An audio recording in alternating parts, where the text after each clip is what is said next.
So the zombies apparently come after the Civil War. And I say this because I've had previous dreams where everything was destabilized and nobody had work or anywhere to live, and people were all in the streets like in third world countries, and they had markets and everything, all that other jazz. But in this dream, I was with a group of people in the suburb areas, and the suburbs were like this. They were all messed up, like war had happened. And we were just trying to survive in these messed up abandoned buildings. But I didn't trust the group that I was with. We was just survivors, but I was like leery. Like I still wanted. I was with them, but I wasn't with them. I would still keep my distance. And so apparently, there was a realization of that there was a disease out. And I, in the dream, like as we were like settling down, we would set up our guards, but I kind of already had the feeling like we were being hunted by something. And then I hear the screams of a woman, and she's freaking out. I guess by this time, the zombie thing was already a thing, but it was still kind of like either in the beginning stages. And so apparently there was a diseased rat. But this rat, wow, this is crazy because this is what the thing. All I put is mutant zombie rat, and this is what the thing looked like in my dream. I literally just Googled this, guys. This is crazy. But in my dream, this thing wasn't really that quick. It was slow enough that I could catch it. It was pretty big. It was like the size of like a possum, but it was diseased. And it came near where I guess the apartment that I had chose. And so I'm like, oh gosh, come on, yeah. I was like, Lord, really? Mutant zombie rat? So I was able to grab the thing and chuck it. I just went grab snatch. I just grabbed the man quick and just chucked it as far as I could. And so then I can't remember the reason why, but we went to sneak back into the city. I think it was actually I can't even tell you. I can't remember.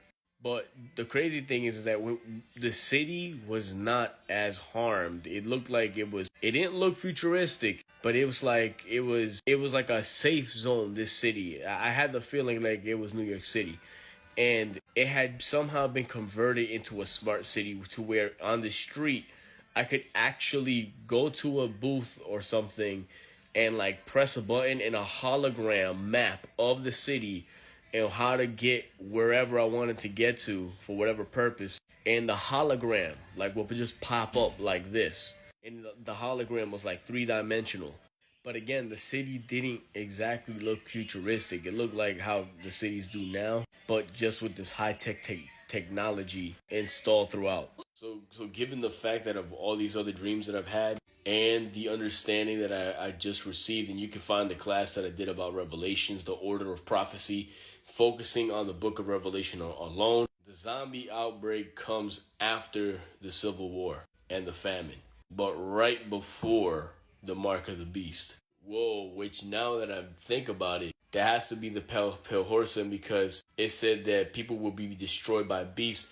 And in this dream, the rat, I had the understanding that the rat had come from deep within the forest. Somehow deep within the forest, animals were getting infected and the animals were being driven by whatever this parasite thing on them was to go to populated areas. Which would mean that, and guys, pray about this stuff and ask God to see, because I'm trying to figure this out. And the more of us pray and ask God to show us these things, the more the picture comes together of what's coming. And that's what myself and the prayer group that I'm a part of have been praying about for more dreams and visions and revelation. But then that means that Babylon won't be fully destroyed until it begins the persecution of the saints. And that's when she's going to be betrayed. So that means that Babylon is going to be destroyed around the fifth seal at some point, and the Antichrist fully take his seat. But America, even before it's fully destroyed, it's going to be heavily destabilized. And I think that part of the reason of this it being is because as much as the whole world, all these nations are beefing, they still understand that America does have a hefty hell-raising capability that even if you were to assault it, pretty much assaulting America, even at this state that it's in, a retarded state, it could potentially wipe out the rest of the world. And nobody wants that smoke. Like, nobody wants humanity to just be erased. Because then it's like, who the heck are you going to rule over?